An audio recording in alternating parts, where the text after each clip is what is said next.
Okay, everyone, welcome. It's 10:30, and because we have a very packed agenda, we are going to start exactly on time. I know people are going to join in. We are expecting a lot more people, but just because we have a lot to cover, so we will start. I am Gunjan Veda. I am Senior Advisor with the Movement for Community-Led Development, and I will be facilitating today's session along with Nellie Mecklenburg from the Institute for State Effectiveness. We would have loved to do a round of introductions, but just because we are already 35 in the room and going up, we'll never get through our agenda if we do that. But we are going to request everybody to put in their names and organization names into the chat window. It's nice to know who we are sharing the space and ideas with, so please do that.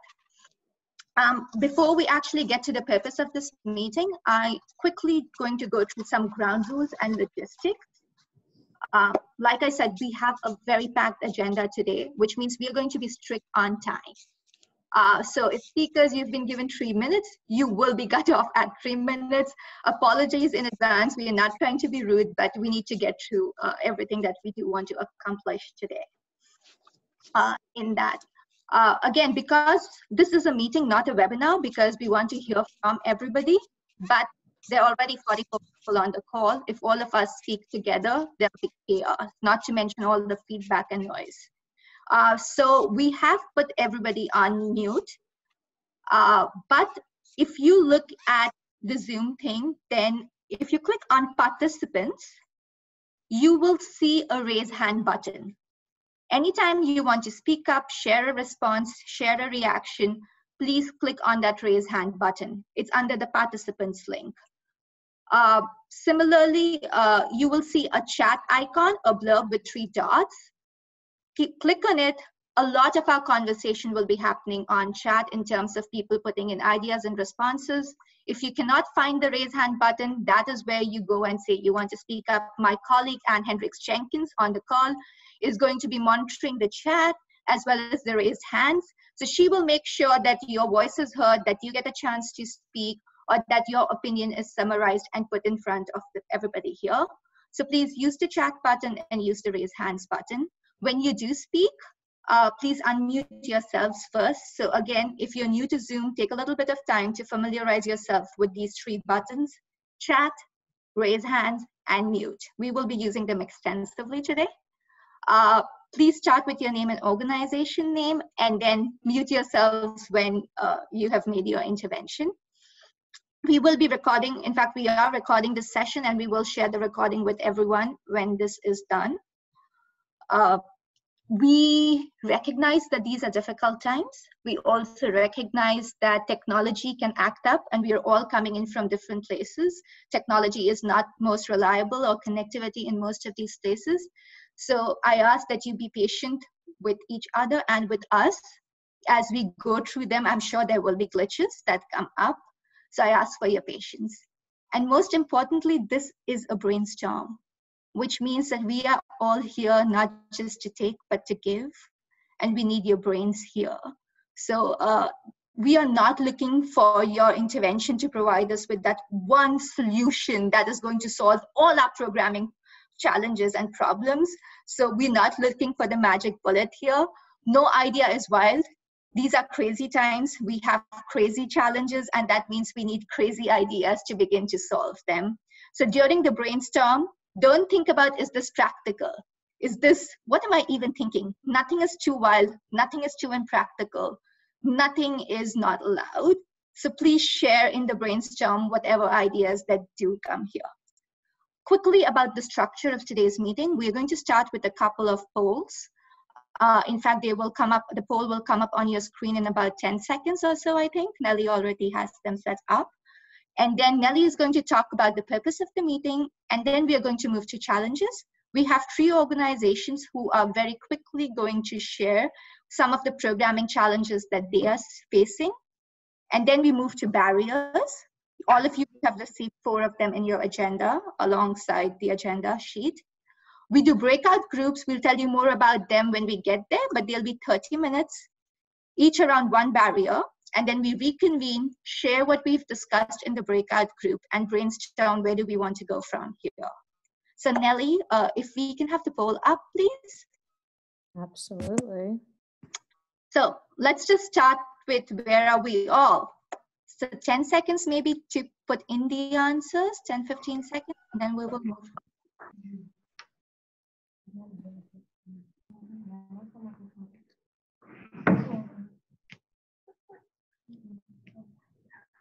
Thank you. Nelly, you want to move to the next question? Yes, hopefully this works.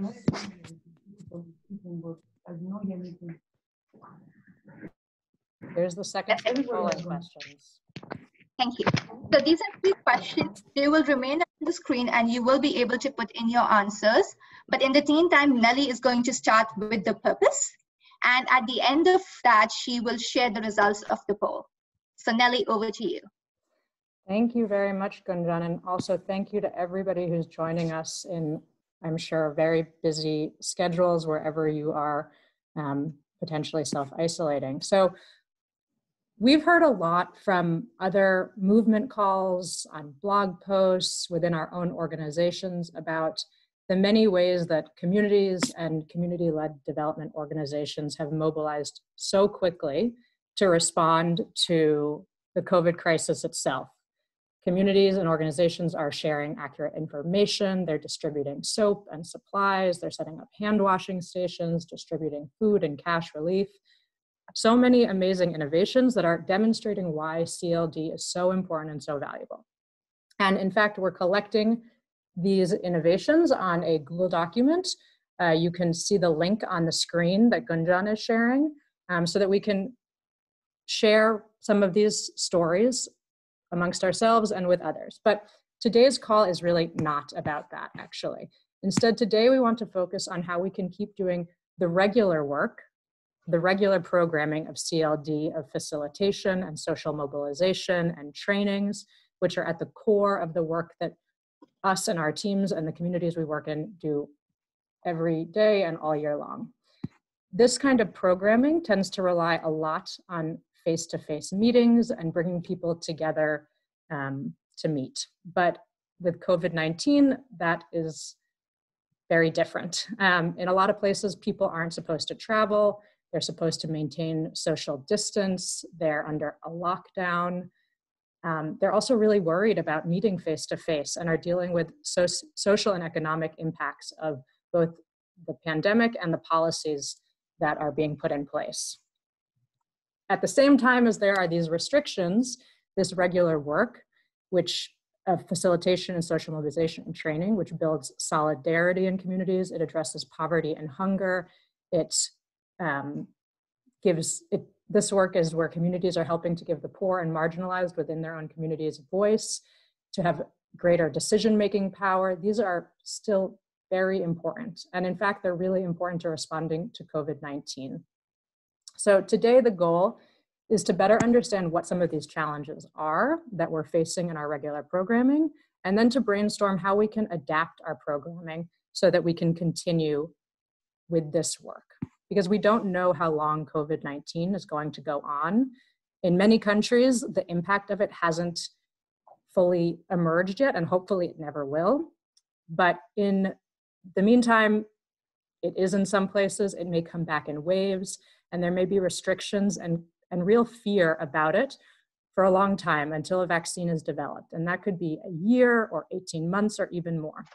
So we want to start thinking now about how we can adapt and resume our programming rather than lose the gains that the communities have worked really hard to make. And also being adaptable is so at the center of CLD programming. It's not just about COVID-19. Being able to respond to changing conditions in communities is at the center of our work. And that might be from disease, it might be from conflict or development or democratic crises, many things. So as Gunjan said today, we are not expecting to come up with solutions. Rather, we just want to start thinking together as a community about different ways that we can be adaptable and that we can apply these adaptations in our programming and what that means for the kind of work we do. So if we look at the polls, we can see that this has impacted a lot of the work that we do. 80% of respondents said that they've had to pause or alter their work due to coronavirus virus and social distancing norms. And 79% say that they have faced crises that limited mobility and convening before. So there's going to be a lot of ideas. Oh yeah, hi. This is Anne. We're not seeing the polls on the screen. I don't know if you meant to show them. Oh, thank you. Do you see them now? Oh, hold on one second. Yes. Okay, perfect. Thank you very much for pointing that out, Anne. So 79% have had to pause or alter their work due to social distancing norms. 79% have faced these crises or faced a crisis before that's limited mobility. So there's going to be a lot of good ideas about how we can respond and how we can do some of these adaptations. And then we'll also see that many of us rely on some of this work that happens in communities. So we really need to think about how we can keep going. Gunjan, do you mind moving to the next slide? Sure. So one thing that we want to start off with is with this question that's on the screen right now. What are some of the challenges that you're facing in your everyday regular programming as a result of COVID-19 or the policies that have been put in place, or because of concerns about the disease? So we'll give everyone a minute to just in the chat box to write a response. You may see the chat icon at the bottom of your screen, or if you see a more button, it might be there. So please go ahead and just take a minute and respond with some ideas of how this has affected your programming, what challenges and constraints it's caused. And then in about a minute, I'm going to ask 3 of the participants and our partners on the call to just speak to us very quickly about some of what they're facing.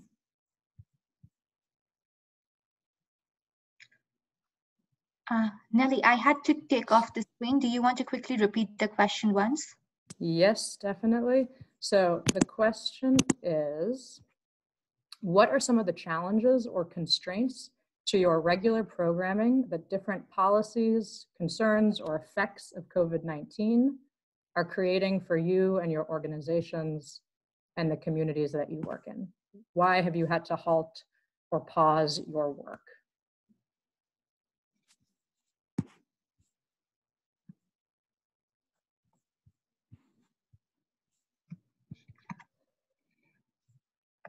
And Anne will help us speak to some of these, but I already see some really great answers, or difficult answers, but really specific answers coming up on the chat group. So thank you very much. And maybe while you guys are all thinking about that and responding in the chat box, I can turn it over to some of our partners. So the first person who I would love for us to hear from is Arthur Nkosi, who's from Core Africa, based in Malawi. Are you there, Arthur? Yes, I'm here. Hi there. Thank you so much. So thanks for speaking to us all. So if you could just speak for 3 minutes, as Gunjan said, I'm going to be quite strict, I'm sorry, on timing, and tell us about how this has impacted the work that Core Africa does, and if you've been able to start thinking about how to adapt in order to continue the programming, what are some of the ways that you've done that? And we'll have more time to discuss all of this in the breakout groups, so no worries. Sure. Great, thank you very much, and pleasure to be here with everyone. Again, my name is Arthur Nkosi. I am the country director for Core Africa, Malawi. We are an institution that handles a lot of community-led projects done by volunteers that we take from universities, and we place them in rural areas, the most destitute areas of the countries. And we look at ways in which we can develop community-led programs that are run by the communities after the volunteers have completed their service. Our headquarters is in the US, and our founder, Liz Fanning, who has been able to create a wonderful program in 4 different countries, Morocco, Malawi, Senegal, and Rwanda. And one of the things that I'd like to share on this group to how do we ensure access to education for the youth, especially that are in the rural parts. I'm going to speak towards Malawi. Since we had the coronavirus come into Malawi, the first thing that the government did was to shut down a number of institutions, operations, one of them being education. We have a number of volunteers that are in different districts of Malawi that do volunteer at schools. One of the ways in which they integrate into the communities is by teaching at various levels. This could be a junior high school, this could be a nursery school. And because of the shutdown of the schools, many of the students had to go home without any information to take home.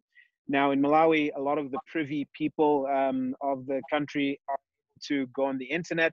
But one way that we are looking at developing this and seeing how we can approach it, just today I was call with the communications organizations, one of them called Telecom Networks Malawi, where they have now approved and agreed to set up a free Wi-Fi zone in different parts of the rural areas. This is for schools that have solar energy run computers to be able to download information and for teachers to continue teaching the students. However, the students will not be taught at the school. They will be taught in groups within their communities, and groups will be groups of 3, 4, 5. And Core Africa volunteers will be involved in this process to be able to gather that information and to help teach the students. Now, we won't be able to reach everybody in the country, but we are going to do as much as we can. Thank you very much. Let me stop there. Amazing, and with 15 seconds to spare. Thank you so much, Arthur. Thank you. Then I'm going to turn it over to Guillermo Sardi, who is with Caracas Mi Convive in Venezuela. Thank you, Guillermo. Hi, how are you? My name is Guillermo Sardi. I'm here in representation of 3 sister organizations that operate in Venezuela. Caracas Mi Convive, Alimenta la Solidaridad and Sustento. The 3 organizations tackle different pressing necessities in a country amid a complex humanitarian emergency. Caracas Mi Convive focuses on urban violence, Alimenta la Solidaridad on food insecurity among children, and Sustento on integrating women to the workforce through social entrepreneurship. All 3 of them in the communities most hit by the crisis. The work of the 3 organizations connects with the other because we believe that tackling these necessities constitutes the means of our work and not the goal. Organization's goal is to strengthen a network of local leaders in such a way so that they have the necessary resources to find solutions to their problem.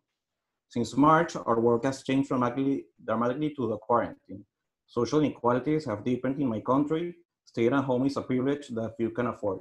According to our latest survey, 90% of the residents of the most vulnerable communities in Caracas have violated the quarantine, even though state security forces and armed groups have tried to enforce it through fear. These groups have been persecuting people that cannot afford to cover their face with surgical masks, but the necessity to buy food is more pressing. Regarding our work, community kitchens are still in operation. Leaders have turned to social media to denounce publicly violent acts and human rights violation, and 3 women from the social entrepreneurship program began to sell homemade cakes and desserts in their neighborhoods to find extra income. When I was invited to participate in this meeting, I wanted to transmit some of the messages from our community leaders. I tried to talk with 4, but one of them forgot to answer me because she was picking up donations for the kids who are beneficiaries of one of our community kitchens. I think her action was a sufficient response. And nonetheless, the other 3 told me that in this crisis, the most important thing about their work has not changed, building relationships of trust with their community. They have found ways to keep in touch through text messages and phone calls. Finally, I'd like to tell you about a conversation I had with Andrew, a 23-year-old young man from Katia, one of the most populous working class communities in Caracas. I said to him that community leaders were the key piece that kept this organization going. He answered me that something that I sincerely appreciate in these uncertain times, where I sometimes have found myself feeling that I'm not making any difference. He told me, also it is important to let people know that community leaders listen to people like you. I'm constantly learn from you, and that's something that can be left unseen.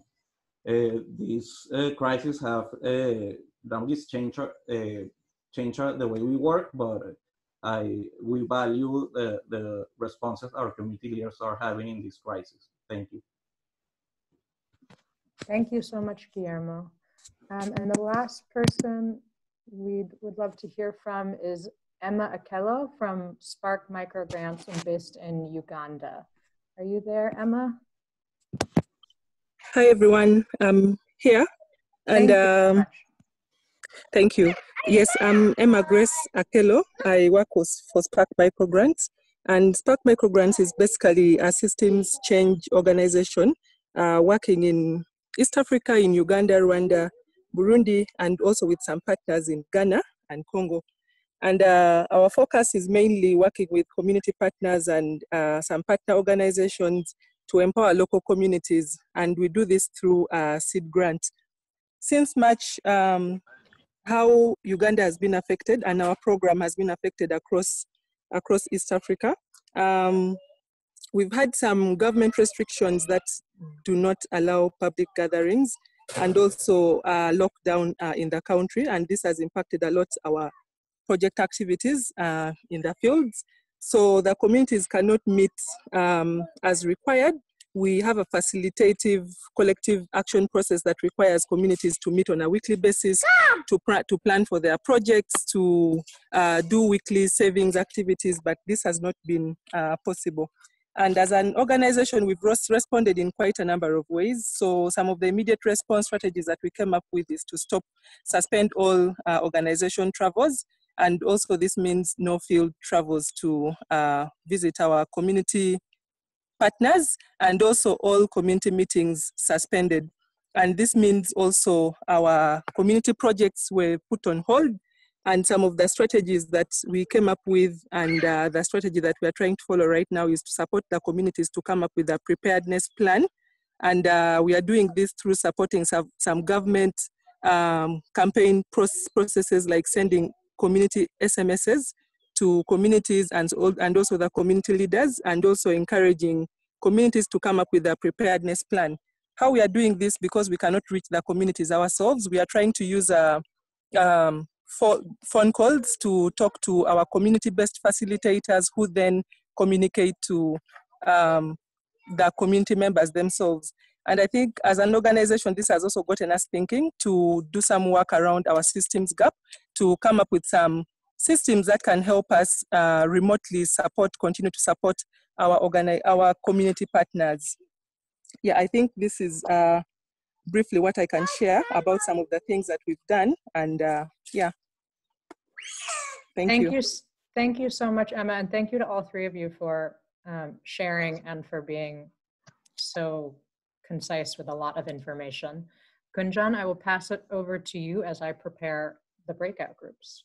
Right. And I'm going to stop sharing the poll results, but we can share all this information with everyone after the call.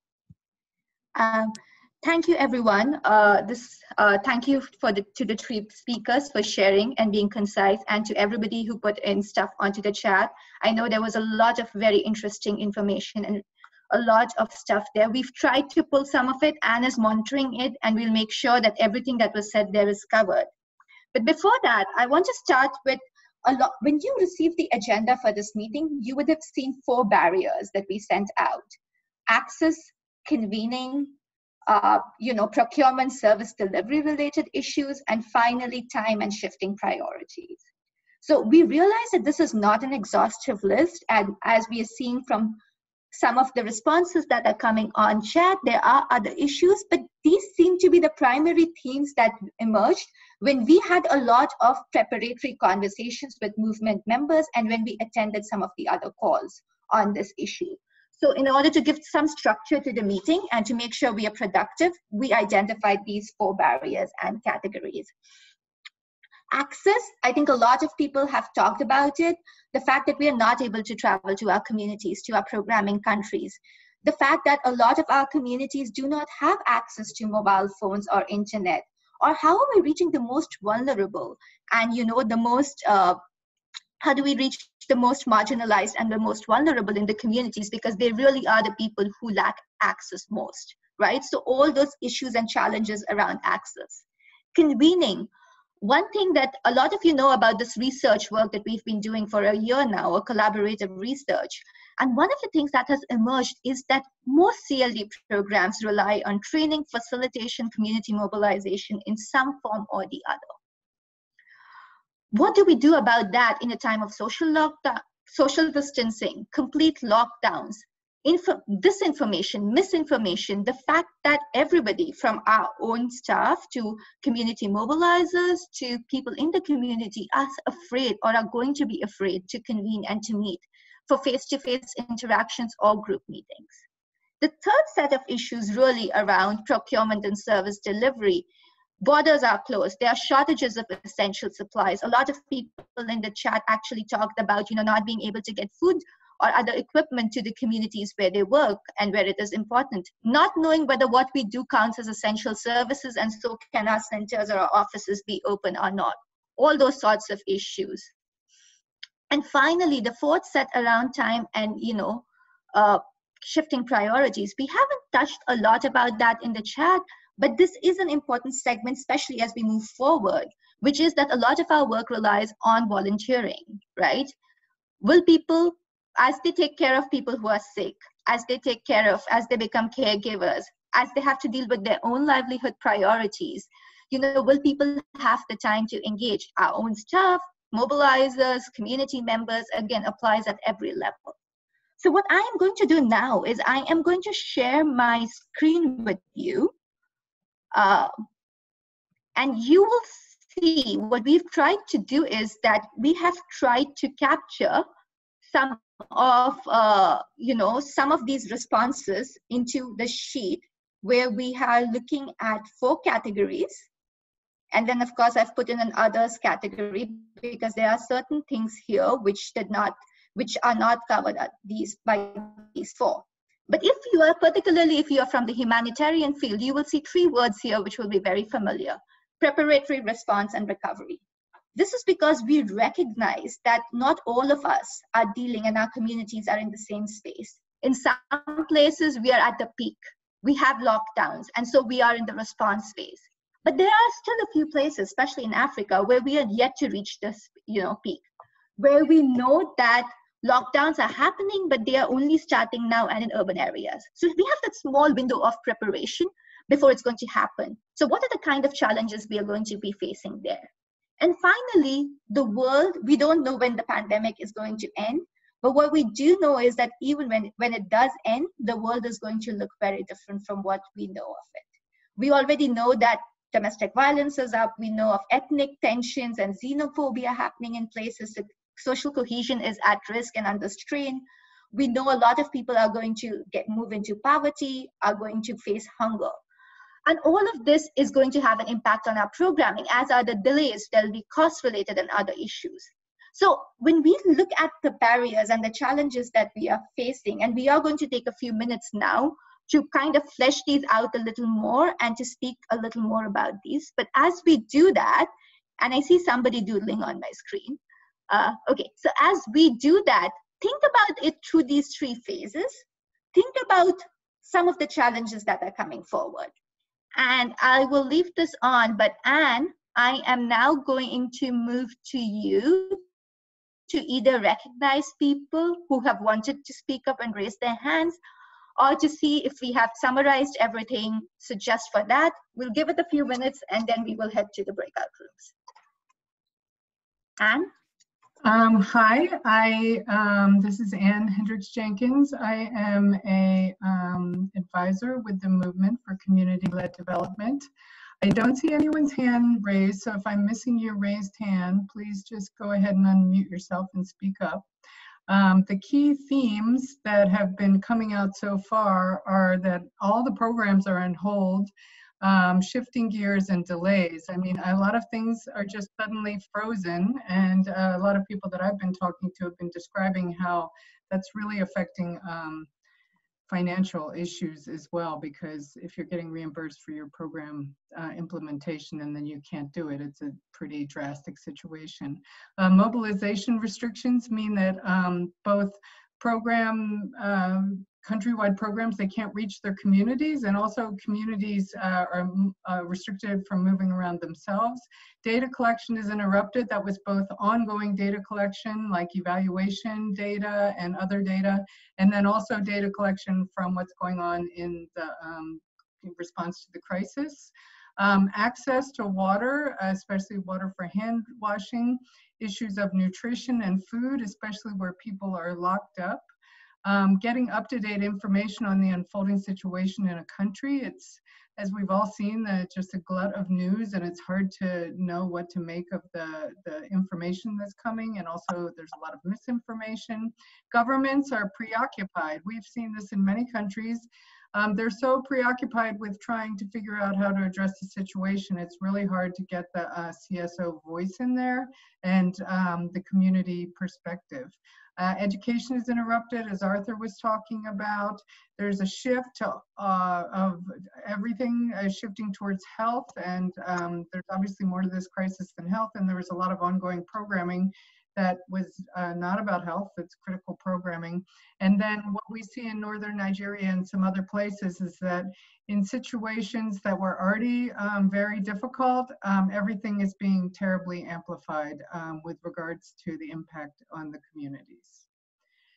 And I wonder if anybody has, and you know, there's so many more great comments in here. I suggest that everybody looks at the comments. I'm also keeping copies of all of this, so we'll be able to put it all in a report. Is there any comments that people would like to make at this point? Thank you, Anne. Okay, I see a raised hand. Annette? Hi, can you hear me okay? Yes. Hi, I'm Annette Scarpita. I work with a local grassroots organization in Congo, DR Congo, and this is a rural area that I serve, and we're focusing on one village. The FOPAC folks have a lot of great connections. The pandemic has not hit the village yet, but they're, you know, we need to get them ready. So over the last few days, they activated their connections with all kinds of folks to be able to make this 8-hour trip. The police, the military, everyone who's, you know, in charge of these roads. Despite a huge flood that took a lot of lives in Uvira, and they were able to go and continue the conversations about community-led development. So there have been some problems with the regional, the cluster chief, as opposed to the ones in the village. So just to sum up, and they brought COVID supplies also, as I said in the chat box. So I thought it was really successful as far as preparing a very local, grassroots, vulnerable community for what is expected to come. Just wanted to lift that up. Thank you, Annette. That is wonderful to hear. Okay, we have probably time for one more intervention if anybody wants to speak up, and then we are going to move I will tell you about the breakout groups and we will head there. Okay. I want to say one thing. This is Michelle Inkley from the Millennium Challenge Corporation. On the point about data, both to understand the virus as well as ongoing programmatic needs. I'm really concerned. I know at my agency, we're starting to talk about, and with our partner countries, we're starting to talk about alternative ways to collect data. But of course, they all are based on kind of technology, and then we lose the voice of the most vulnerable because the most vulnerable don't have that technology generally. So this is something I'm really concerned about and would love to hear people's thoughts about. Thanks, Michelle. And we did actually have a special session around data collection and monitoring and evaluation issues, but definitely this is something that you can go more into in the breakout groups. I know 2 people raised their hands simultaneously, so Daisy, if you can quickly come in, and then we will talk about the breakout groups. Hello, everyone. Yes, my concern, or what I've noted in the recent past, is that, yes, all these issues which are coming out, issues of access, being unable to convene, procurement, they are there and they are real for us. And we are facing those challenges. But what I've also noted within ourselves, we have been given some spaces, especially like in Uganda. But for us to be organized and come up with one voice has, to me, been seen as a challenge. We are here as the community-led development chapters, our members. So where is our collective voice in terms of how we can approach this? Government has been asking, civil society, where are you? Can you help us? Can you do this?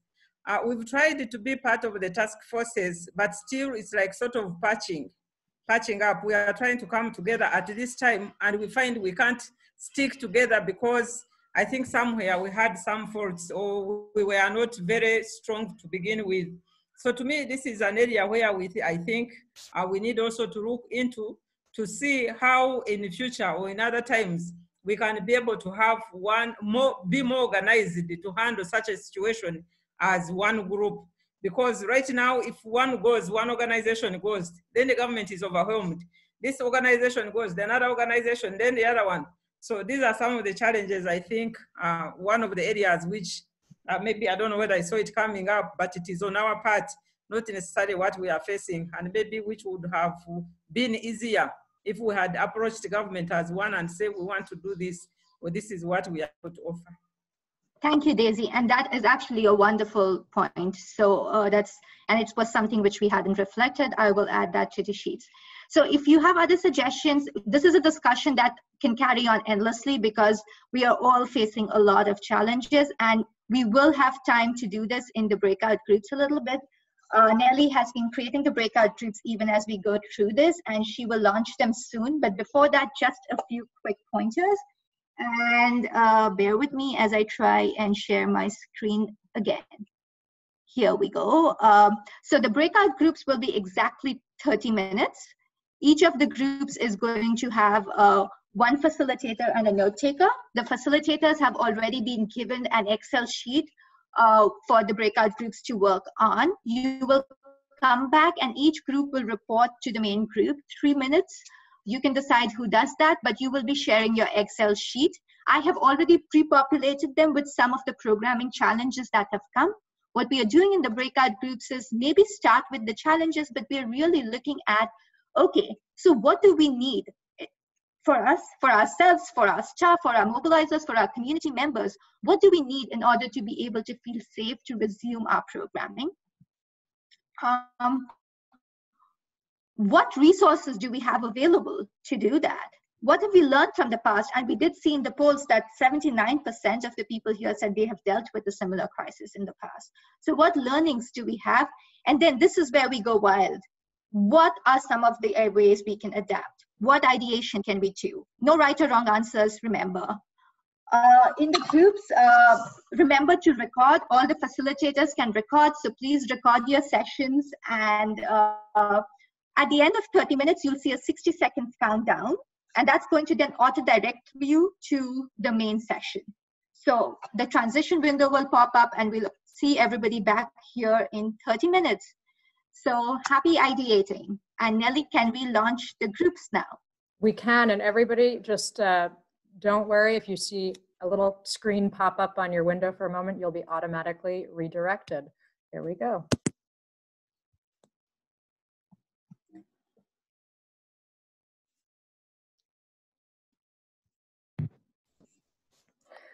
Hello. Hello. Hi. Hi. Hi, everyone. Hello. Yep. Hi, are we all here? I think we have a couple more people coming in. Hi, all. Can everybody hear? Yep. Yes. Great. Okay, let's get started. So we're in the group that's going to look at the barrier of the ability to convene, how social distancing policies might make it difficult for community meetings or fears about contagion might make it difficult, that there might not be spaces that's large enough to maintain social distancing while bringing everyone on board. Lots of different ideas. I am going to share my screen with the Excel document in a moment.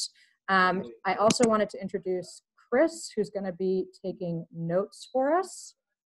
And I wanted to see if anyone would volunteer at the start to report back at the end of the 30 minutes. If nobody volunteers, I will assign someone. I can report back. This is Nanette. Awesome. Thank you so much. And will someone else help keep me accountable to time to make sure that we don't spend 20 minutes on one topic? I can do that. Great. Thank you so much. Okay, I'm going to share my screen. Can you all see that? What time do you want me to do the shout outs? You can give us a halfway notice in about, let's say 14 minutes. Okay. One again when we've got about 5 minutes left. So maybe in about, Thank you. I will. 23 minutes. Thank you very much. So Gunjan has started to take some of the responses from people in the chat and in the discussion and put them into the manifestations. So these are some of the ways in which constraints from COVID-19 are manifesting in the ability of communities and CLD organizations to convene. Before we move on, I just want to make sure, are there any that aren't here? We can go through them. You can all see it, but it says stranger danger, people unwilling to let mobilizers into their homes, mobilizers feeling unsafe in going to houses and interacting with many people, distress, fear, burnout amongst staff, delays in implementation due to lockdown, lack of medical facilities for our program participants, mobilizing groups in rural areas to create committees for CLD project development, lack of global guidance on how to enable safe community mobilization, and specifically what non-pharmaceutical interventions are called for. Are there any other things that weren't raised in the conversation that you think are important manifestations of this? I'm not sure if this fits under manifestations or not, but I liked what the last person was saying about, damage to reputation, or if people feel abandoned by community-led organizations or by the movement in general. If there's a sense within the government or within communities that people aren't present. Thank you. Yeah, absolutely. And if I can quick add one too, Tessa Kaja from Relief International. We're seeing sort of a collapse of many of our feedback channels that are based on convening focus group discussions and what that means for accountability in our programming. Yeah, absolutely. Can you repeat that? It was collapse of? For feedback channels or Thank you. accountability mechanisms, yeah. Many of which are based on, convening in groups.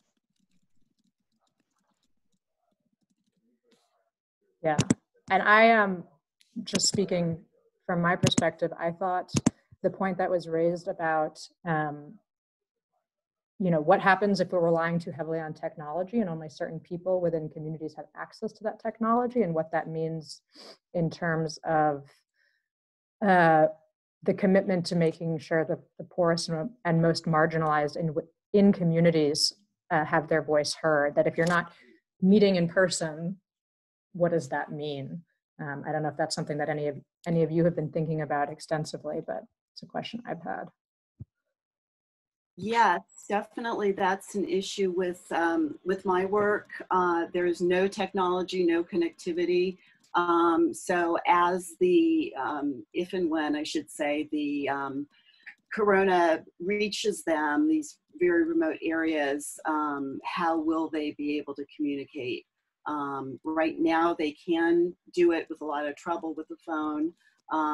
They don't have any, real hospitals that they can turn to, just a local clinic. So that lack of technology especially is really important. And funds, I should say, because I'm not really, I'm not a funder myself. Yeah, I would like to add another one as well. Is I don't know if it happens in your countries, but here in Venezuela, complying to social distancing is very difficult because neighborhoods that are working class are overcrowded. So, and their houses also are overcrowded. So they have to either go out, and when they go out, they cannot comply with either the quarantine or social distancing. It's like economic privilege, practically.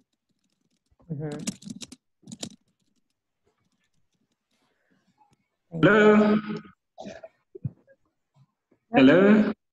Yes, hi, we hear you. Good, good. Yeah, I just want to add on the issue of challenge in terms of technology. We have some communities where internet is a challenge to communicate using cell phones. And also that becomes a challenge to, work using remote, in a remote way. For example, in an area where we're implementing the community-led development under THP in Zambia, you find that there are areas which are bordering other countries like Mozambique. The communities are along such borders. And you find that when you talk of communicating using cell phone, they are catching double internet, and also that becomes a challenge to communicate effectively. Yeah, definitely. To make sure that we as a group are also forward thinking, because I think the challenges are familiar to many of us. What are some of the things that either staff or communities might need, or have you heard they would need in order to feel comfortable returning to work or resuming some of the convening aspects of this work, or to feel safe doing that?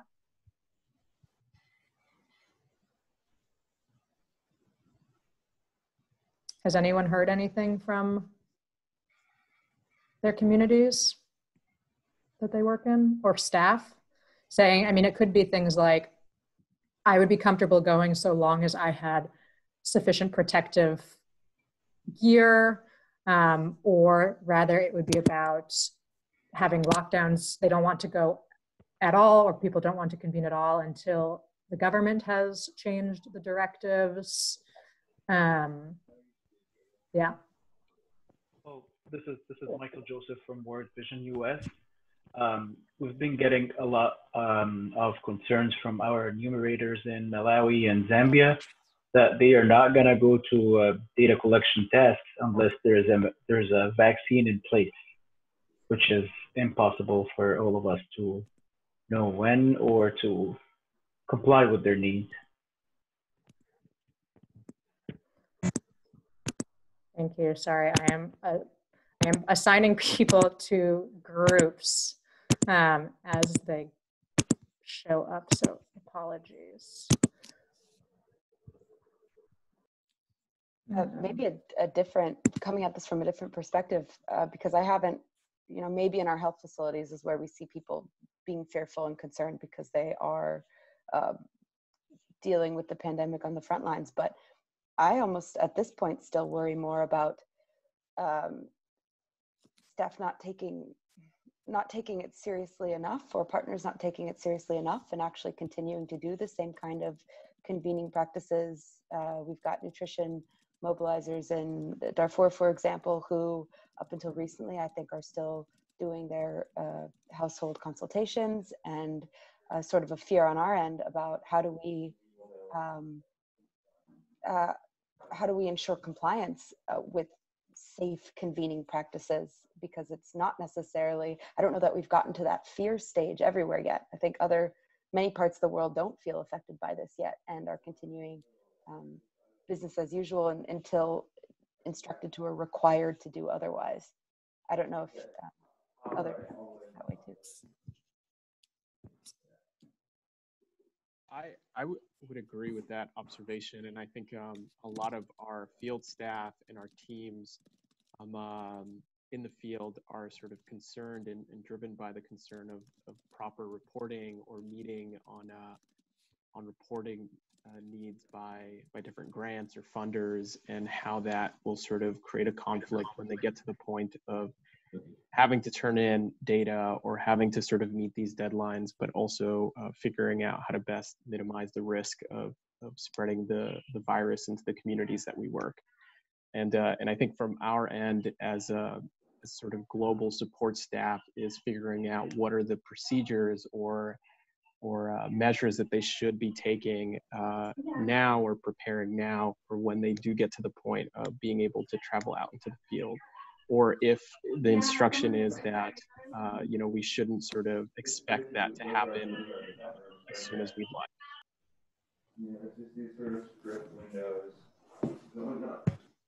Yeah, absolutely. And FYI, I just want to remind that Chris is taking much more detailed notes on everyone, on what everyone is contributing. So if it's not on the Excel sheet, don't worry. Hi, this is Joseph. I was just going to add maybe something on what Tessa has said. Tessa mentioned that workers are sort of going about their business as, you know, not taking it seriously.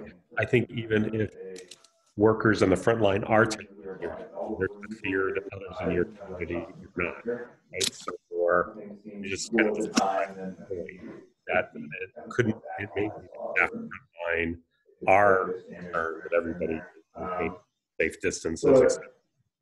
But Sorry, Joseph, it's cutting out a little bit. Maybe to hold the speaker a little closer to your mouth. Okay, I mean it's. Sorry about that. I'm sorry. Okay, no worries. Is that okay? Can you hear me now? Yes, perfect. Yeah, I'll try to say it very briefly. It's just really, I think maybe the flip side of what Tessa was saying is even when frontline and staff take it, are taking, you know, precautions and are taking things seriously, they're finding themselves interacting with community members who are not. Yeah. Communities haven't gotten sort of the message about social distancing.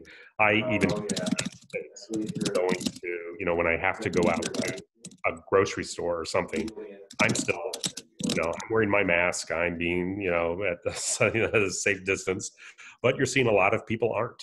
So I can imagine for community frontline workers that same fear is there, that not everyone's gotten the message. Yeah, absolutely. And I think one of the things that's coming through in the interventions here is, I think I see Chad also is raising your hand. Chad, why don't you go ahead? Yeah, sure. I'm Chad. I'm the program director for One Village Partners here in Sierra Leone. And just to talk about the staff being frontline and trying to keep what social distancing means in an environment and a culture where social distancing is not, it's not a concept that's translating very well currently, and it's one that's kind of like antithetical to a lot of traditional interactions with people. We've found that every kind of field activity needs a dialogue where we talk with the staff like, look, here are our basic understanding of how we need to keep you safe. What do you need to feel comfortable doing that? And then we communicate that to the community members that staff is going to be working with. Like, here's what this person needs. Like, we had one of our staff go to a field activity going house to house, and we took a moment to say like, okay, we can't go inside your house to complete this survey.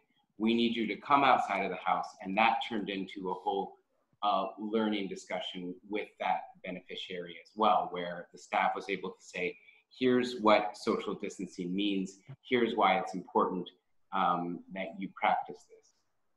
So I just kind of wanted to give like our own perspective on how we handled that. Hi, this is Annette. We got the halfway mark coming in right now. Okay, great. I think in that case, we will move to the next one, but I think I think that was a really great point about, you know, this is different for everyone, and it might have to be taken, you know, at a one by one measures. And I think that's part of the challenge, is one, that people may not know themselves what they need to feel comfortable, or they may think it's one thing, but actually that is ever evolving, including as the context changes and the situation changes, and also that it's not the same for everyone. And so that makes it difficult perhaps to implement and scale, but also, is very much in line with with the principles of some of the work that we do about listening and being responsive and adaptable. Can I just add one more thing about what is needed to resume work? I think absolutely there are legal and also donor rules about resuming work. I don't know how else to put it. Great point. Thank you. Yeah. But laws of the country, etc. Yeah. Yeah, definitely. Thanks for raising that one. Okay, moving to the next part. In terms of what kinds of resources are available to us as organizations and to communities to enable the work. So this question will focus sort of really on the practicality part, and then we're going to move into what Gunjan was saying was, the wild out-of-the-box thinking. But in terms of resources, this is, this might be the time to sit and understand what different people need and to communicate that. It might be about technology, where it is available within its limitations. It could be about protective equipment. It could be about funding, and maybe that isn't available, but that needs to be available. That would be a key resource. What are some of the resources that you guys have been considering that you have already or that you might need? If I may start, Nelly. Yes, this please. is Arthur Nkosi from Malawi. And one of the things that I wanted to share in terms of a resource is that as NGOs, especially here in Malawi, where I'm running the CLD chapter for Malawi, we have seen that there is clearly a lot of funding that has been pushed out to many different organizations, WHO, State Department, UN, World Bank, African Development Bank. And for CLD, I'm talking from a CLD standpoint, is how do we now come together as, CBOs, NGOs, INGOs, and really put forward a case that would then be able to release funds instead of having everybody fighting for those funds, which typically is the case in many different areas. But how do we now come together and actually mobilize those funds to be able to reach out to more community? I don't have that answer yet. We're still trying to figure that out, but that's one thing that has really come to mind, is that there's a lot of money that's been really set aside from many different organizations, and how do we now mobilize together and be able to put forward a proposal that will make sense and reach out to as many people as possible. Great, thank you, yeah. Yeah, hi, I think in Venezuela, sounds sort of like a cliche, but I think it's very true that the most important resource we have is the human resource. We have been doing direct transfers to our community leaders. And I asked one of them how they were reaching the most vulnerable, the ones that don't have access to mobile phones. And he told me that he texted someone in that community who had phone and asked him or her to talk with the people that do not have mobile phones. So the people that live inside the communities find creative ways to solve the problems, and protecting them with emotional support and financially in the ways we can has been essential. Even now we have in Venezuela a gasoline shortage, and volunteers from with bicycles delivered food to the community kitchens. What we have learned is that the people look for ways to solve the problems in their everyday. Yeah, great point, and important for us to remember that we're we're thinking of ideas, but some of the best ideas will be coming from actual communities. So please do be sharing what you've been hearing from them. I think Pascal, you were gonna? Yes, yes. This is Pascal. I'm calling from Benin, the regional coordination for the MCLD in West Africa. I'll talk about human resources in terms of youth and women, particularly. And one thing I will add as well is if we talk about how to make sure that communities have a good immunization system, fruits and vegetable traditional one are available. But the issue is that the consumption of those vegetable and fruit are not really like the recommended standard. So there is an issue that we could take also into account. Food, in terms of food supply, but fruit and vegetable particularly. Yeah. Nellie, two things. I had a kind of guesstimate when the next 5-minute warning would be. I have 4 minutes left until the 5-minute warning, but maybe it would be 3 minutes. And Okay. I would like to say something else. Yes, please do. Okay, so I felt like we got really lucky with the project I'm on in that the folks at FOPOC are very well informed, and coupled with the information that I was able to share with them, they were able to really get in shape to be efficient trainers. As far as the funds that people have been talking about, the communities around the work I do have large funders, and no one was getting through last week. So there was no way to get money, nothing. Then the money from the World Bank, the Africa Union started coming in, and now folks at the government level are discussing the logistics of distribution. The estimate for the area that I'm working in is June.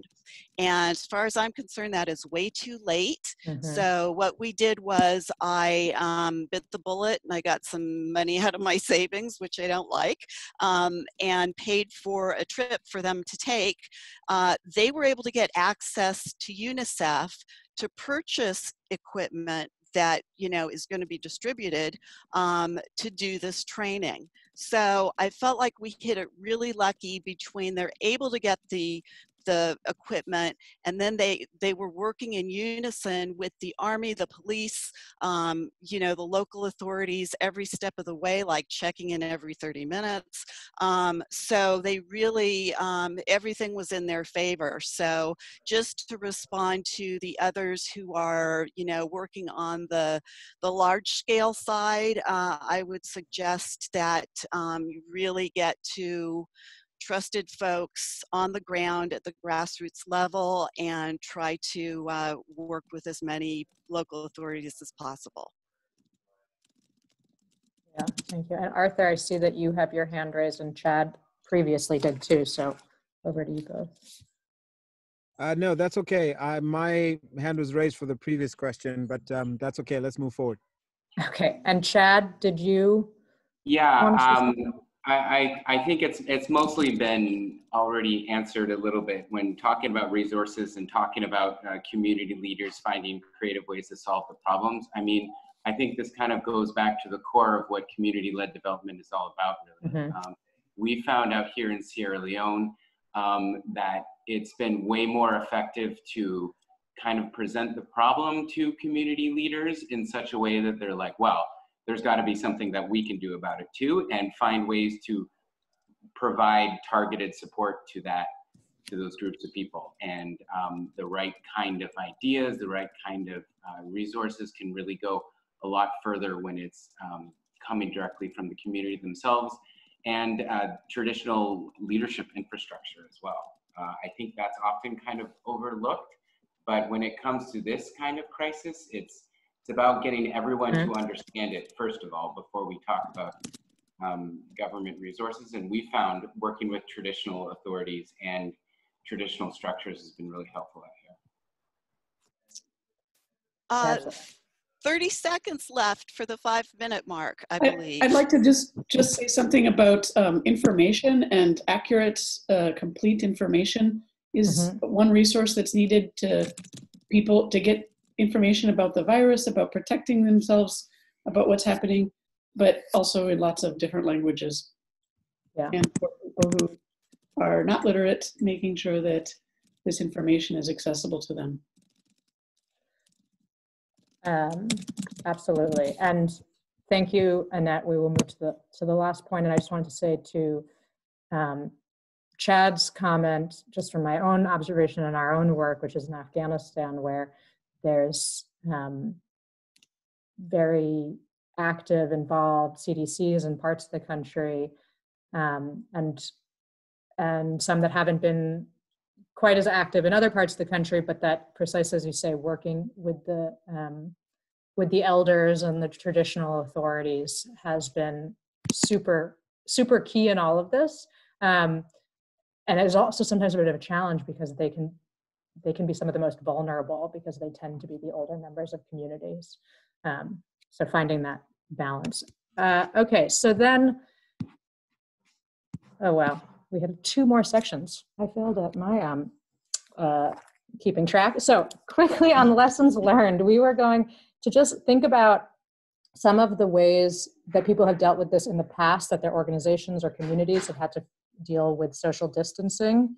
We've heard from some people in Sierra Leone about how it was done around Ebola, but also conflict or various kinds of crisis might have meant that people couldn't travel to communities, but we're still trying to find ways to maintain some of the programming that they do. Are there any of these examples that people want to raise? If not, we can just move to the next section. And just in 1 minute, what we realized during Ebola was basically capacitating the traditional infrastructure that's in the communities you're serving is really important. So spending more time training people how to train others on, at that time it was Ebola, but now it's coronavirus. And then also trying to keep information simple and accessible for everyone, using local illustrations as opposed to, fancy charts or anything like that, trying to make it as basic as possible, but as full in information as possible. And can I ask a question building on that, but also to anyone else who might have faced this? I mean, in terms of capacitating traditional infrastructures and then the sort of relaying the training further, in terms of convening, were then there strategies for how supporting both your councils and local leaders, but also the traditional leaders on how to mobilize within the community if they couldn't meet, at least not in large groups, or whether they didn't need to meet, they could do other things? In my case, the folks at FOPAC go there both to the traditional leaders at the village cluster level. At the village level, there are actually 2 leaders, and per community-led development, which they're also part of, they created 2 committees, especially for community-led development, and they're both active right now in this. So I think they've got a pretty good thing going. And of course, it hasn't been tested yet for the crisis, but the pieces are in place. Great. And I think someone had their hand raised. I did at one point. If maybe I can jump in. It's Guy Calvert-Lee from World Vision. One of the lessons that we learned previously from the Ebola crisis was the value of working with faith actors and faith leaders in local communities, because a lot of the challenges are related to social norms and customs, even worldviews and values. So if you want people to change their normal practices, then that message often needs to come from someone that they respect and trust, and someone who understands why the kind of the status quo behaviors are as they are. And so if we, for example, behaviors around burying your dead, or even how to greet each other, or welcoming people into your homes, these are very deep-rooted social customs that are hard to change. And so it requires often people of real kind of authority and trust in the community to be able to speak into those issues. And we found that there was quite a lot of success in working with faith actors in West Africa during the Ebola crisis. They were able to bring about that change in behavior that otherwise is quite difficult to achieve. Mm-hmm. Yeah, absolutely. Guillermo, I see you had your hand raised. And also, if you want to, if you have any thoughts on some of the wild ways that we might adapt our programming, it'd be great to move into that. Yes, I wanted to add one of the rules that have been found useful to communicate with the communities is that I have perceived that a lot of anxiety relating to showing symptoms of COVID, and maybe some people show fever one day or start coughing and they have a lot of anxiety related. So I told them that something that I heard from a physician here in Venezuela, that people should wait 48 hours before reaching to a doctor if they are showing symptoms, because there is no medical emergency that is going to be deadly within 48 hours. So there's a lot of people in the community who have shown cough or fever, and then before the 48 hours, they stop showing symptoms and they don't need to go to a doctor. So the 48-hour rule has been very useful. Great, thank you. So on to the wild ideas. Has anyone had any thoughts on ways that one could convene, in actuality or in essence? If there weren't resource constraints, if it was, I'm not, everybody had a sealed body-proof, whatever. I mean, that we're not going to go quite that extreme, perhaps, but so for example, again in Afghanistan, one of the things that I've heard from someone who couldn't be on the call was, these community development councils, or whatever they may be called in different contexts, have been working for a long time to understand and to represent their community and to engage with the poor or more marginalized members and to come from those groups as well. And so at some point it's about trusting them. And if you can't meet in a large group, maybe you can still have those people meet while maintaining good practice and social distance. Or another idea would be then to meet in neighborhoods. So it can be smaller groups and have people then come together, one representative from each of those, if that's not already how your CDCs are structured. So those are some of the ideas. Do others have any other thoughts on how we might convene or facilitate? And Sure, Nelly, I can contribute.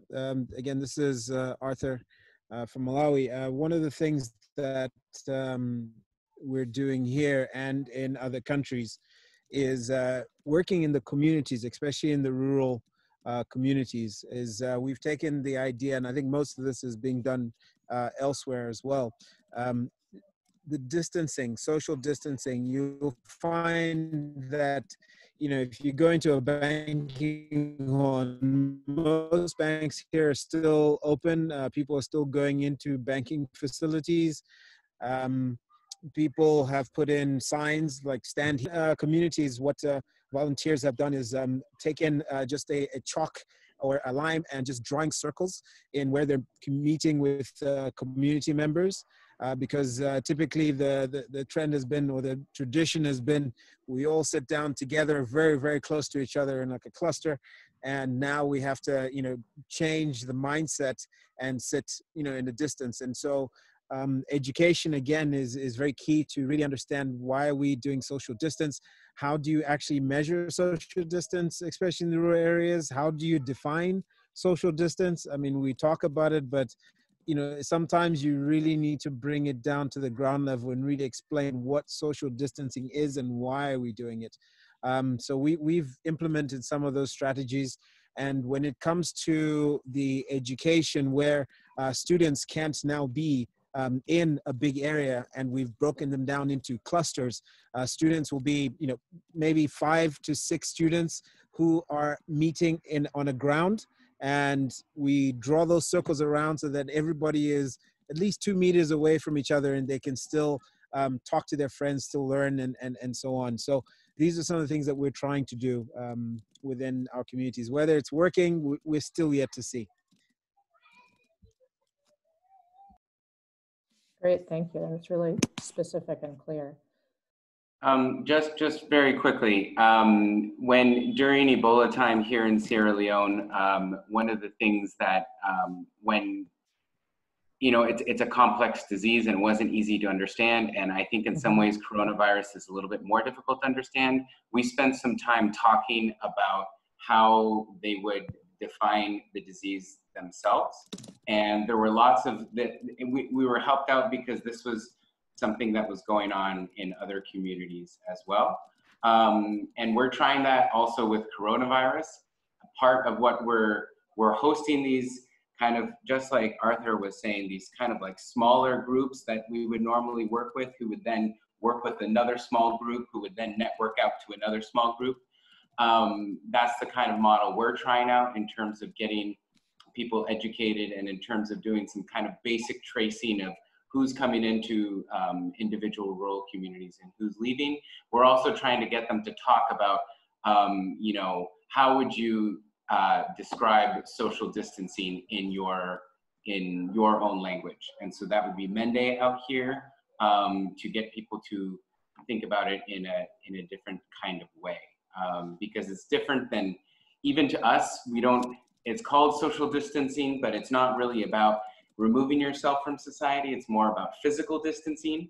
And so we're trying to, with our coordinators who are working in the local language, we're trying to get people to more actively discuss what it means to distance themselves from other people in their language, and how they can more easily describe that to other people in their culture. Yeah, absolutely. So guys, the meetings are supposed to end automatically at 30 minutes, but they didn't seem to do that. So we're going to close the meetings. I'm sending a message to everyone, and I'm gonna send us all back into the main room, but thank you guys all so much for sharing. Can you Yes? share so that I can summarize back to the big group? Can you keep this somehow shared, your notes? Yes, I will post it. I will have it up on the screen when you share. Thanks for noting that. Thanks. Okay.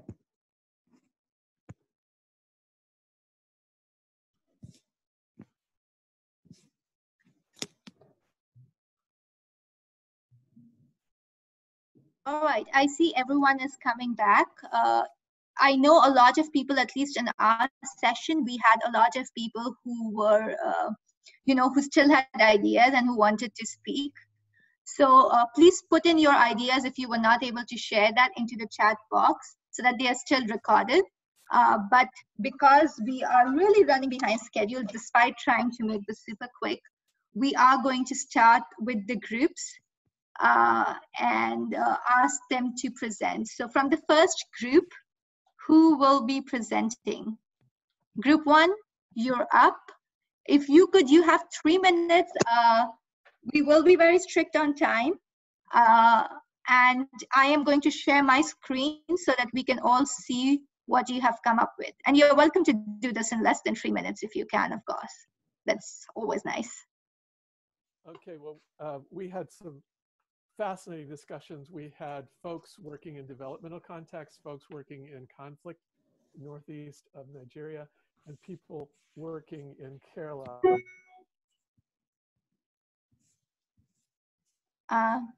John, Oops. we lost you. Oh, hello? Now we hear you. Yep. Yes. Now you hear me. Yeah, I noticed going in and out of these rooms disrupts the sound for a little while. Same going in. Okay, so thank you, Robin, for collecting all this. We had folks from developmental situations, from conflict situations in the Northeast, from where CSOs don't even go, where the safety and access, it was already terrible, and folks in from Kerala, where there's one of the adaptations that they've had for, gosh, 50 years has been an extraordinary network of small neighborhoods.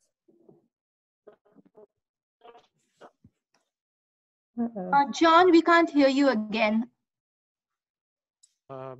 Is that true? Now you're back. Yeah. Back, huh? Well, anyway, I don't know why my internet is flaky, but the point is, one of the big things that was mentioned was having neighborhoods that are well organized, small neighborhood groups that are connected to the local governance system, so that everyone knows who are the neediest and that any relief that's available can truly reach the neediest. That kind of access is afforded by the kind of level of neighborhood coordination. So there are other adaptations. Radio in the conflict areas has already proven extraordinarily useful in warning people about where Boko Haram is, and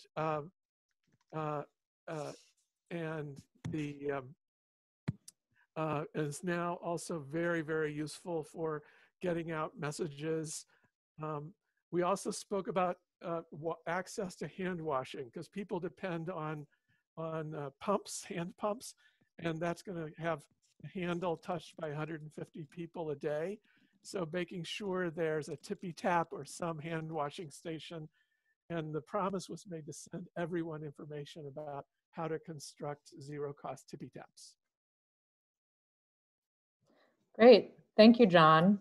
That was very efficient. From the second group on convening and how this is creating a barrier to that, I believe we have Nanette who will be reporting back to everyone. Yep, and Gunjan will just put that a little bigger. Yeah, thanks. So we spent a good bit of time talking about the manifestations. Some of them came from the discussion that we had in the bigger group before we broke out into small groups, and then we've added some here as well, talking about how all the barriers that people are the ways that the people are not able to convene. We also talked about some data collection issues, people not being able to go out, and feedback mechanisms. I think that was on this manifestations. If you can scroll down, what's it going to take to get people to be able to go back to work as normal, or somewhat a new normal? Different people are going to have different needs. We need to recognize that, and that there's already some concerns that some people are being too cavalier, etc. And then in terms of the resources available, we talked a lot about funding and human resources available to be able to convene, and but we also need to have information in lots of different languages, and for people who can't read, information available to them. So those are some of the resources that are going to be needed to come back to convening again. We had several people on the group that had experience with Ebola, and they talked about some of the lessons learned from that. Creating committees, smaller committees, having people, small groups of people who are appropriately distanced. We talked about physical distancing rather than social distancing. People being able to still convene, but in different ways. And I've lost my, there we go. I think that's us again. Yes, we are back. Really throughout several of these categories, the importance of engaging with traditional leaders, with faith leaders, and having them involved. We ran out of time a little bit when we were brainstorming, but we have many more ideas about that. And so and I skipped one that I thought was really important about Ebola, having people define the disease themselves. So coming up with locally understandable explanations of the disease that's not necessarily related directly to convening, but I thought it was a very helpful lessons learned. Thank you. Thank you, Nanette. And just to be sure, John, I didn't cut you off. You were under 3 minutes if there's anything more from your group you wanted to say. Just there was a spirit point that was made, and that was that we should all stop using the phrase social distancing and use physical distancing. And a similar thing was said to me yesterday, that we stand for social solidarity in the face of physical distancing. That's a great point and resonates, I think, probably with all of us. I've heard also lots of issue with the term social distancing. So thank you, John and Nanette. Now from the third group on the barriers around procurement and service delivery. Who will speak from that group? Anne will be speaking for us. Anne? Okay, so there's resonance themes across the groups. I think something that really surfaced in this group is that it's a nexus of the point of view of the perspective of programs and projects and program managers and project managers, and the perspective of communities. And those two things are often quite well synchronized in the first place. So if you look at it from either side, there's similar issues. One very important issue, obviously, from a service delivery point of view, is the idea of community mobilization. And from a program perspective, we know how to do community mobilization, but this presents some special challenges. One is the idea of PPE for the community mobilizers, protecting them.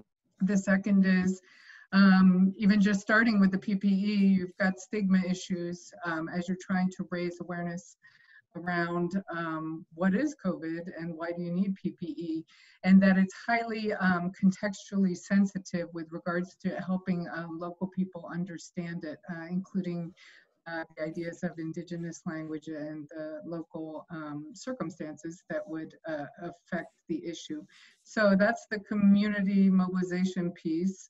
Another piece that came up a bit was the idea of the issue of cash flow and income. So there is, from a procurement, say, point of view, there's the idea of cash transfers, but if mobilization is reduced, there's not ATMs around and things are happening on cards, that can be an issue.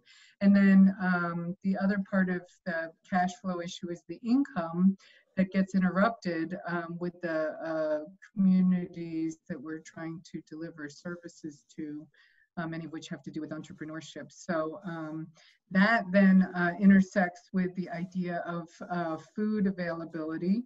So in programs that are trying to provide services or support around nutrition and food security and agriculture, you've got issues of farming and getting access to the farm stuff when you need it to do the different elements of farming, the selling of the farm goods, the transportation of them, and the buying of them, all affected by COVID. And so that again ties back to cash flow and income. And then one other big piece that came up is the use of technology within the context of all of this. So we've got the need to, there's the ideas of local radio, supplying phones, doing online training and facilitation, helping online work. Somebody mentioned the idea that they're using local Wi-Fi clouds and to use local language video. So again, all of those things come from the nexus of programs and communities. The final thing I'll say is that practical solutions come up very efficiently and effectively when you're looking at things from these very community-based perspectives. And we heard so many on the phone, and the idea is that there is the capacity of programs and communities to figure out how to address all these issues if we can get them together from the point of view of that. So we listed a lot of these out in more detail in the spreadsheet from the resources available, lessons learned, and brainstorming ideas that is available for people who want to look at it in further detail. Great, thank you, Anne. And I just want to say, so we said until 12, so if people have to hop off, that's fine. The Zoom will keep going for a little while longer. And we just want to make sure we hear from the last group and then get on to next steps. So if you have to head out, totally understand. And again, we'll be sharing all the notes, but if you're able to stay with us for a few more minutes, that's great. So the fourth group was on people's time and shifting priorities as a barrier. Hi, this is Holta.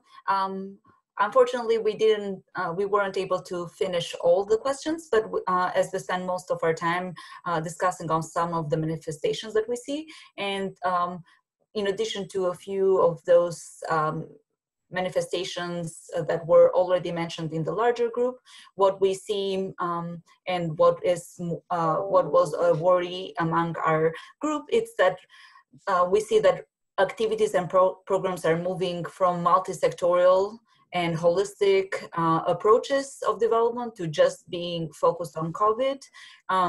And sometimes this is, we are risking the losing of the gains that we have made in other sectors as this shifting of priorities of where the funding and our energy is going, rather than seeing matters interconnected. Another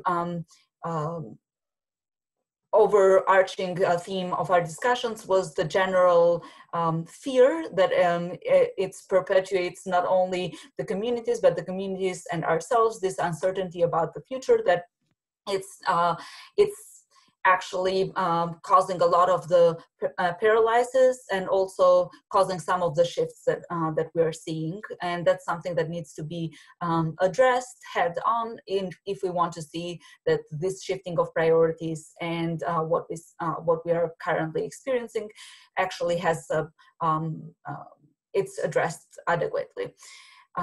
Another one of the manifestations, it's the lack of representation. First, it's a lack of representation when it comes to civil society groups, but then also when you drill down, it's we are seeing that in a lot of the groups and task force that are being formed, there is a lack of female representation across the committees and at all levels. So these are some of the agendas that the civil societies were pushing, civil society organizations were pushing, but that seems to be like a second thought nowadays.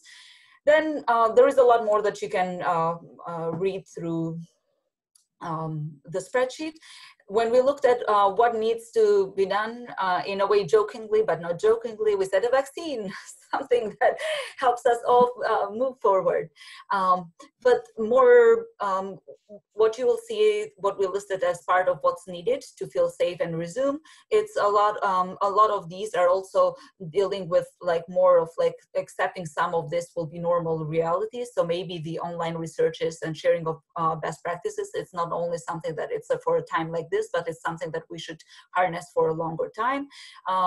The revamping and organizing of these approaches of single agency level, multi-agency collaborations to figure out how to come up with one with a more and stronger voice. A lot of the people that were in the group felt that this was a good start even for the movement for community-led development to amplify that voice.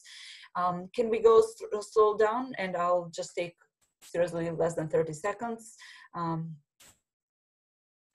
On the lessons learned. There are, similarly to the other groups, we focused on what did we learn from other outbreaks and other conflict situations. And one of the things that came up, it's like, even when it comes to stigmatization, we know that there that it's not the same thing as with HIV/AIDS, but there are some things that work for HIV/AIDS and how groups were mobilized that we could still use nowadays for COVID, especially in areas where COVID is being projected on a given population or ethnicity or religious group.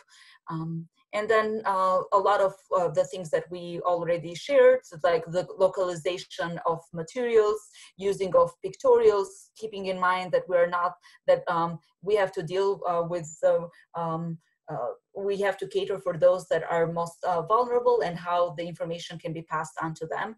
So that's why you have a lot of materials in local languages, pictures, diagrams, things that people can quickly grasp the message and move on. This is more about the prevention. And then documentation of recent and past interventions. This was a good call because we are not thinking far ahead, but the things that we're experiencing right now and how we're reacting, documenting all of this could serve us so well in the future. Hopefully this is going to be one of a kind pandemic, but there are a lot of situations that we can transfer what we are learning from here. Thank you, Holt. A lot of these things weave in from one group to another. They are not they don't perfectly fit in one category. Thank you, Holta. And I'm going to pass to Gunjan in just a second, but if anybody has other ideas, thoughts on any of these questions that they discussed in their groups or reactions to what has been presented from the other groups, please note it in the chat box and we will make sure that that's all documented and collected. And I'll pass over to Gunjan, but we can also leave the Zoom up for a few minutes after we finish so that people can continue to add anything into the chat if useful. Over to you, Gunjan, on next steps. Thank you, Nelly. We definitely, I know there's a lot that has come out on chat. There's a lot we've discussed in our group, and there's a room for a lot more discussion. But we are short on time, so we want to quickly do this. And then, like Nelly said, we'll wait so that people who want to continue the discussion or want to put in points are still able to do that. So a lot of what we heard, and I've been hearing across different groups, is really that the movement is a platform for collective action. And CLD is all about adaptation and being adaptive or transformational development, right? So it is really a question of how much are we willing and able to do at this point to resolve and take this forward. And there are different ways we can do this. I'm sure people are putting in ideas. If you have ideas, put them in the chat box, and we will quickly have Anne come in at the end of this to bring in some of the main key ideas on the next steps, at least before we end the meeting. But we could do working groups to maybe, unpack a couple of issues which have emerged or a couple of ideas which have emerged. We could do a follow-up call looking at one particular issue or area. There are a zillion things that we can think of and do. We know countries are already working on this. So the Zambia chapter of the movement has already created a task force on COVID response. And if you want to know more about it, then please speak to Anne, and please put in your email ID into the chat box for people to get in touch with you about that. Nelly mentioned at the beginning, we are already compiling a list of what are some of the COVID-related innovations. But on this aspect, on programming, one of the things that we will do is at the end of today, after today's meeting, give us a few days, but we will compile everything that's come up. We will group them because we didn't have the time to do that today. So we will group them, put them into different categories, barriers, see how they cross-link, and send some of the things that have emerged, because there have been a lot of good ideas that have emerged in terms of solutions also, and ideas which people are practically doing. And then there was a lot of synergy around the need to come together. So we will, alongside the minutes, the recording, and all these solutions and ideas that you shared, we will alongside that share a quick short poll and ask people who would want to continue to work on some of these areas. So this is about collective action, which requires collective input as well. So please respond to it. So before I go to Anne to ask her to summarize some of the ideas, if people have identified those in the next steps, John, I also want to come to you very quickly in 30 to 60 seconds. If you can, having been through, been on this call and looked at it, from the movement secretariat, what are some of the things that you think we can do to support some of the things that people and partners have been asking for? So John.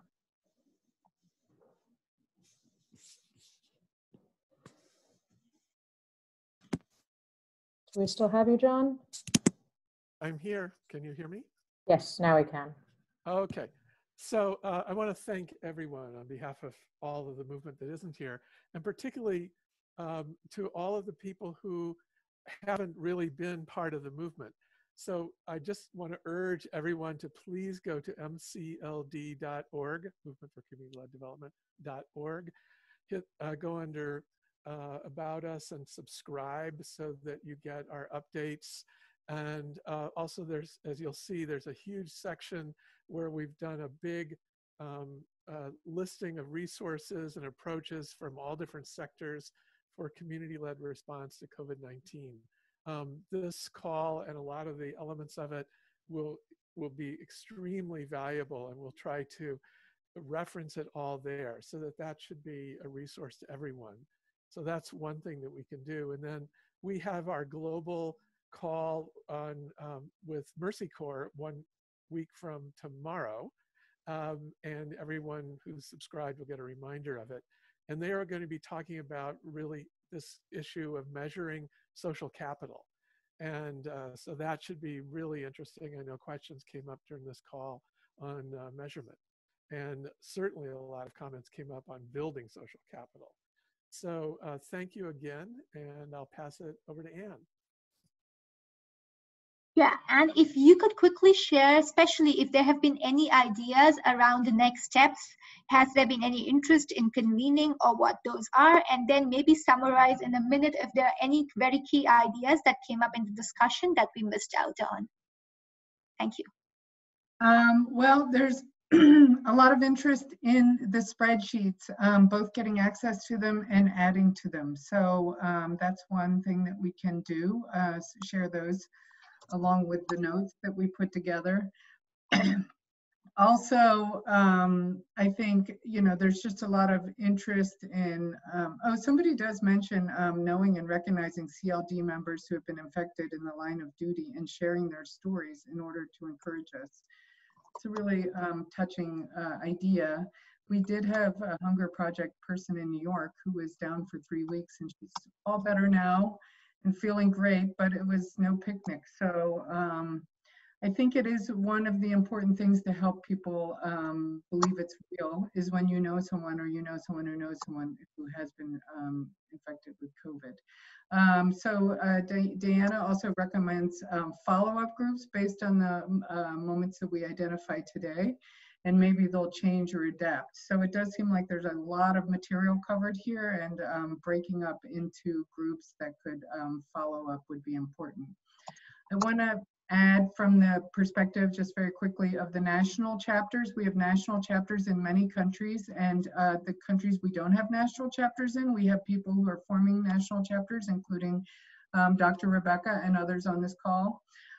So one thing we've really seen from the national chapter level and the regional level in Africa is there's two very big needs: to figure out how to coordinate and collaborate at the national level, so we could have that voice that Daisy talked about, and we can synergize and learn across the national level, and also speak on behalf of grassroots organizations and communities at the national level. That's a huge gap, and it really needs to be there. So we have a lot of ideas about moving that forward. If you want to know more about that, let me know. And then the second thing is, as everyone on this call is probably working in some way with programs at some level connected to actual programs that are running, and there's just urgent needs to figure out how to pivot to COVID, how to support the programs that are underway, and a lot of ability to learn so many great ideas and so much good cross-peer learning opportunities here. So those are a couple of the levels, and then this is a little bit more of a global level, and again, obviously a big demand for keeping this conversation going. Let me stop there and turn it back over to you, Gunjan, to see what you would like to say in conclusion. Also, sorry, this is Nellie, just going to jump in really quick to make a plug for I know over the course of this call, even though we were talking about how to maintain our regular CLD processes, a lot of the innovations and actions that communities and CLD organizations are doing in response immediately to COVID came up. So a plug again to input those into the Google document that we shared a link to at the beginning, and I'm sure we will share that around again with the follow-up information from this call. And thanks to everyone for their extremely active participation in this call. Gunjan, over to you. I just wanted to share what Nelly was talking about. If you go to the MCLD website, you go to Share Innovations, and you will see this, and you will come across this Google form, very simple, where you can share some of your COVID-related work. Thank you for the participation, for all the great ideas that we've seen today. I know there was a lot more that could be said. I know there was a lot more that people wanted to say, and we were not able to bring that in. We will leave the Zoom open, like Nelly said, for a little while. So put in anything that you need to on the chat box. We promise we will get back to you on anything that you have put in there. We have some great ideas about the next steps now. We will definitely share the spreadsheets, make them open access, so that people can work collectively on developing them and those ideas. We will share a report, some of the key findings that have been coming out of this. We will be sharing what's coming out in the innovations database. And we will be sharing, like I said, a poll or a call to action, asking people who would like to work on specific ideas or issues in specific working groups, just to deal with particular aspects of the programming. And then, of course, we have the national chapters. Please connect to Anne if you want to work at the national level, come together and coordinate action. There is great work happening there. So thank you, everyone, for your participation, for being there, for being so active. And yes, we are here. The movement is here. It is a platform for collective action. Whether you are part of it or you are a newcomer, you're very welcome to join us. You're very welcome to learn more about us, and you're very welcome to reach out to any of us. In fact, Anne, if you could also in the chat box, type in John, your, and my email IDs, so that if people want to get in touch, they can just drop us an email or from the MCLD workshop. So thank you, everyone. I hope you got some of what you were hoping to get from today's meeting.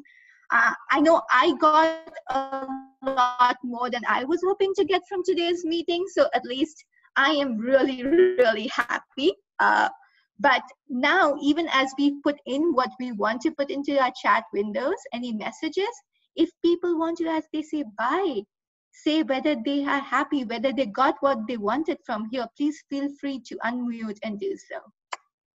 Thank you. And thank you, everyone who helped run this, the facilitators and the note takers, everybody who's been working behind the scenes. Thank you. Thank you. Everybody. Bye-bye. Bye. Thank you. Bye. Bye. Bye. Bye. Bye, everyone. Thank you. Bye. Bye. Bye. Bye. Bye.